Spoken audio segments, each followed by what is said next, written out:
আসসালামু আলাইকুম। প্রিয় দর্শক, এই মুহূর্তে সবচেয়ে আলোচিত বিষয় হচ্ছে সংস্কার। সংস্কারটা কিভাবে, যে দেশ যেভাবে চলছে, যে সমস্ত নিয়মকানুনের মাধ্যমে চলছে, প্রধানমন্ত্রীর যে ক্ষমতা, রাষ্ট্রপতির যে কোনো ক্ষমতা না থাকা, প্রধানমন্ত্রীর ইচ্ছে অনুযায়ী সব কিছু হওয়া, এমপিদের ক্ষমতা, রাষ্ট্রপতিকে কিভাবে নির্বাচন করা হবে তার পদ্ধতি নির্ধারণ, কতজন নারী আসন থাকবে, যারা নারী এমপি হবেন তারা কিভাবে নির্বাচিত হবেন, তারা কি জনগণের ভোটে নির্বাচিত হবেন নাকি এমপিদের দয়ায় নির্বাচিত হবেন, এই যে নানা রকম বিষয় আছে, এগুলোর ব্যাপারে একটা সমাধানে আসা, একটা সিদ্ধান্তে আসা, এমন একটা পদ্ধতি তৈরি করা যে পদ্ধতি হলে পর একজন ব্যক্তির হাতে ক্ষমতা এবং আর কুক্ষিগত না থাকে, এরকম একটা ব্যবস্থা তৈরির যে পদ্ধতি, যে আকাঙ্ক্ষা এবং যে কার্যক্রম, সেটাই হচ্ছে গিয়ে সংস্কার। এই ধরনের একটা সংস্কার করার কাজ করছে এই অন্তর্বর্তীকালীন সরকার। তারা শুরু থেকেই বলে আসছে সংস্কার না করে কোনো কিছু করা যাবে না, এবং সংস্কার করে তারপরই নির্বাচন, সংস্কার না করে কোনো নির্বাচন হবে না, এটাই হলো মূল দাবি। এবং এই দাবি নিয়ে কিন্তু শুরু থেকে নানা ধরনের কথাবার্তা হচ্ছে। কোনো কোনো দল বলছে সংস্কারের তো শেষ নেই, আপনি আজকে একটা সংস্কার করলেন, তারপরে কাজ করতে করে যে দেখবেন যে আরেকটা সংস্কার করা দরকার, আরেকটা করতে হবে। সংস্কার একটা চলমান পদ্ধতি, অতএব সংস্কার নিয়ে এত বাড়াবাড়ি করার দরকার নেই। এবং সরকারও একটা সিদ্ধান্ত নিয়েছে যে তারা বিভিন্ন রকম সংস্কার প্রস্তাব দিয়েছে। এই প্রস্তাবগুলি এসেছে বিভিন্ন সংস্কার কমিশন গঠনের মাধ্যমে। আমি আপনাদের সংক্ষেপে ধারণাটা দিচ্ছি আর কি। বিভিন্ন কমিশনগুলি বলছে, যেমন একটা হলো মিডিয়া বিষয়ক সংস্কার কমিশন, একটা হলো বিচার বিষয়ক সংস্কার কমিশন, একটা দুদক বিষয়ক দুর্নীতি বিষয়ক সংস্কার, আর একটা সংবিধান বিষয়ক সংস্কার, আর একটা নির্বাচন কীভাবে হবে নির্বাচন ব্যবস্থা বিষয়ক সংস্কার কমিশন। এই সবগুলি কমিশনের কিছু কিছু কমিশনের রিপোর্ট একত্র হয়েছে। সেই রিপোর্টগুলি ওনারা আবার বিভিন্ন রাজনৈতিক দলের কাছে পয়েন্ট পয়েন্ট করে লিখে পাঠিয়েছেন যে এই পয়েন্ট আছে, এই পয়েন্টের মধ্যে আপনি কোনটার সঙ্গে একমত, কোনটার সঙ্গে একমত না, কোনটার সঙ্গে আংশিক একমত, কেন আংশিক একমত সে লিখে পাঠান। এইগুলি করে করে সমস্ত পলিটিক্যাল পার্টি তারা মতামত লিখিতভাবে নিয়েছে। নেওয়ার পর এখন তারা আলোচনায় বসেছে যে যেগুলো তারা মতামত দিয়েছে, যেগুলো নিয়ে বিরোধ আছে, সেগুলোতে কতটুকু কমানো যায় কিনা। এই কমানোর চেষ্টা চলছে। এখন এই কমানোর চেষ্টার এক দফা হয়ে গেছে। এবং সংস্কার কমিশনগুলি নিয়ে এই যে প্রথমত 6টা সংস্কার কমিশন যারা প্রধান ছিল তাদের নিয়ে আবার গঠন করা হয়েছে একটা জাতীয় ঐকমত্য কমিশন। এই কমিশন গত 20শে মার্চ থেকে 19শে মে পর্যন্ত, মানে পুরো 2 মাস তারা বিভিন্ন পলিটিক্যাল পার্টির সঙ্গে আলাপ আলোচনা করেছে। করার পর কিছু কিছু বিষয়ে একমত হয়েছে এবং কিছু কিছু বিষয়ে একমত হয়নি। যেগুলো হয়নি, যেগুলো আলোচনা করে সমাধান করা যেতে পারে, একটু চেঞ্জ করা যেতে পারে, সেইগুলি নিয়ে আবার নতুন করে বসেছে ঈদের আগে।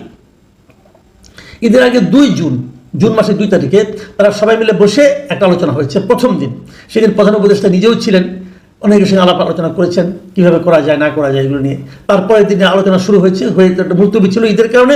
তারপরে মঙ্গলবার থেকে আরেকবার শুরু হয়েছে, মঙ্গল বুধ, আজকে বৃহস্পতিবার গেল। এর মধ্যে কতগুলি বিষয় নিয়ে দ্বিতীয় পর্যায়ে আলোচনা হয়েছে যেগুলো নিয়ে বিরোধ ছিল। তার মধ্যে একটা ছিল সংবিধানের 70 অনুচ্ছেদ। 70 অনুচ্ছেদ আপনারা জানেন, 70 অনুচ্ছেদ হলো এরকম একটা অনুচ্ছেদ যে যদি কোনো এমপি নির্বাচনের পর যারা এমপি থাকবেন তারা যদি তাদের দলের সিদ্ধান্তের বিরুদ্ধে কোনো ভোট দেন তাহলে তার সংসদ সদস্য পদ থাকবে না। দল একটা সিদ্ধান্ত দিল যে কালকে থেকে মানে একটা জিনিসপত্রের দাম বাড়বে, অথবা একটা আইন জারি করলো, এই আইনটা কালকে থেকে চালু হবে। এখন ওই দলের কেউ যদি বলে না এই আইনটা আসলে চালু করা ঠিক হবে না, অতএব এটা প্রত্যেকটা আইনই তো ভোটে পাস হয়, তো উনি বলেন যে এই আইনটা আমি পক্ষে ভোট দেবো, বিপক্ষে ভোট দেবো। বিপক্ষে ভোট দেওয়ার সঙ্গে সঙ্গে তার সংসদ সদস্য পদ বিলুপ্ত হয়ে যাবে, সে আর এমপি থাকবেন না। তো এইটার মাধ্যমে এরকম আইন থাকলে হয় কি, সংসদে কোনো অর্থ থাকে না। মানে ভোটাভুটি যখন হচ্ছে তখন ধরেন যে বিএনপির লোক, তাকে বিএনপির যে সিদ্ধান্ত ওর পক্ষে ভোট দিতে হবে, বাইরে কোনো ভোট দেওয়া যাবে না। এটি ছিল 70 অনুচ্ছেদ। এটা স্বাধীনতার পর থেকে চলে আসছিল। অনেকেই বলছিল এটা থাকা মানে হলো গিয়ে গণতন্ত্র বলতে কিছু থাকলো না, সবটা একজন ব্যক্তির ইচ্ছার উপর সব নির্ভর করবে। তো এইগুলি বাতিল করার ব্যাপার নিয়ে আবার সংসদের স্থায়ী কমিটি হবে, সেই স্থায়ী কমিটিতে কারা মানে কে কে থাকবে, কোন ধরনের লোক থাকবে, বিরোধী দলের কয়জন থাকবে, এইগুলো নিয়ে আলোচনা হচ্ছিল। নারী সংসদ সদস্য কয়জন হবে, এবং নারীরা কি সরাসরি ভোটে নির্বাচিত হবে না কিভাবে হবে, কোন প্রক্রিয়া হবে, এটা কি ঘুরে ঘুরে হবে, আর এই বছর এই 100, আগামী বছর অন্য জায়গায় 100, এরকমভাবে হবে পাবলিকের ভোটে নাকি, এরকম নানা রকম অপশন নিয়ে আলোচনা হচ্ছে। বিভিন্ন দেশের উদাহরণ আনা হয়েছে, করা হয়েছে। তো এগুলো শুনলে কিন্তু ভালোই শোনা যায়।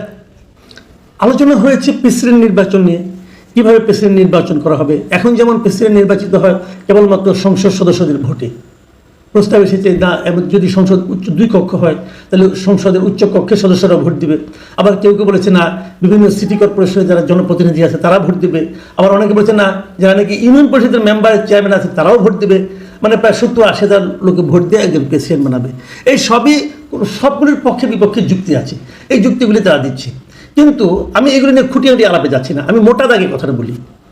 মোটা দাগটা হলো যে গতকালকে আমরা দেখেছি যে কয়েকটা পলিটিক্যাল পার্টি তারা রাগ করে বেরিয়ে গেছে। তারা অভিযোগ করেছে যে এনসিপিকে বেশি গুরুত্ব দেওয়া হচ্ছে, তারা যেটা বলছে সেটা মানা হচ্ছে। আবার কেউ কেউ বলছে যে না জামাতকেও বেশি গুরুত্ব দেওয়া হচ্ছে, জামাত যেটা বলছে সেটাকে তারা মানছে। তো এই যে মানে জামাত এবং এনসিপিকে বেশি গুরুত্ব দেওয়ার অভিযোগ, এই অভিযোগটাকে একেবারে মিথ্যা না, তাও বোধ হয় না। এটা আবার ধারাবাহিকভাবে প্রকাশ্যে লাইভ দেখানো হচ্ছে কোনো কোনো টিভিতে, বিটিভিতে। আমি একদিন দেখেছি, আমার কাছে এই অভিযোগটা কিন্তু একদম উড়িয়ে দেওয়ার মতো মনে হয়নি। আবার বিএনপিকে দেখছি আমরা, যে বিএনপি ম্যাক্সিমাম ক্ষেত্রে, অনেক ক্ষেত্রে দেখছি বিএনপি কিন্তু যে সমস্ত প্রস্তাব আসছে প্রস্তাবে বিরোধিতা করছে। কারণ বিএনপি বিরোধিতা করা খুব স্বাভাবিক কেন, বিএনপি যে এখানে যে সংস্কারে যাচ্ছে প্রস্তাবগুলোতে, আমি যেটা বুঝি যে বিএনপি নিজেরই তো 31 দফা রাষ্ট্র সংস্কার প্রস্তাব আছে। তো সেই প্রস্তাবগুলি কিন্তু এই সংস্কার প্রস্তাবের আগেই তারা দিয়ে রেখেছে, আরও কয়েক বছর আগে। তো তারা ওটা নিয়ে অনেক হোমওয়ার্ক করেছে, তারা মাঠ পর্যায়ে লোকজনের সঙ্গে মিশেছে, বসেছে। তো তারা কেন তাদের যে 31 দফা প্রস্তাব সেটাকে বাদ দিয়ে তারা এই সংস্কার আসবে কেন? আসার তো কোনো কারণ নাই রে ভাই। তারা বলবে যে আমাদের প্রস্তাবগুলো আপনি বিবেচনা করেন আগে। এটাও কিন্তু অন্যায় প্রস্তাব না যে আমরা তো কিছু প্রস্তাব দিয়ে রেখেছি, সেই প্রস্তাবগুলো আলোকে আপনারা নতুন নতুন প্রস্তাব দিতেন। আবার অনেক পলিটিক্যাল পার্টি এমনও মত থাকতে পারে, তারা ভাবছে যে এই যে সংস্কার প্রস্তাবগুলো যে আসছে এগুলি কে দিছে, কে তৈরি করছে? কিছু এনজিও, কিছু বুদ্ধিজীবী এবং কিছু বিদেশি ভাড়াটে ব্যক্তি। এখানে যে 6টা কমিশনের মধ্যে আমি তো 3টা কমিশনের নাম বলতেই পারবো, যে 3টা কমিশনের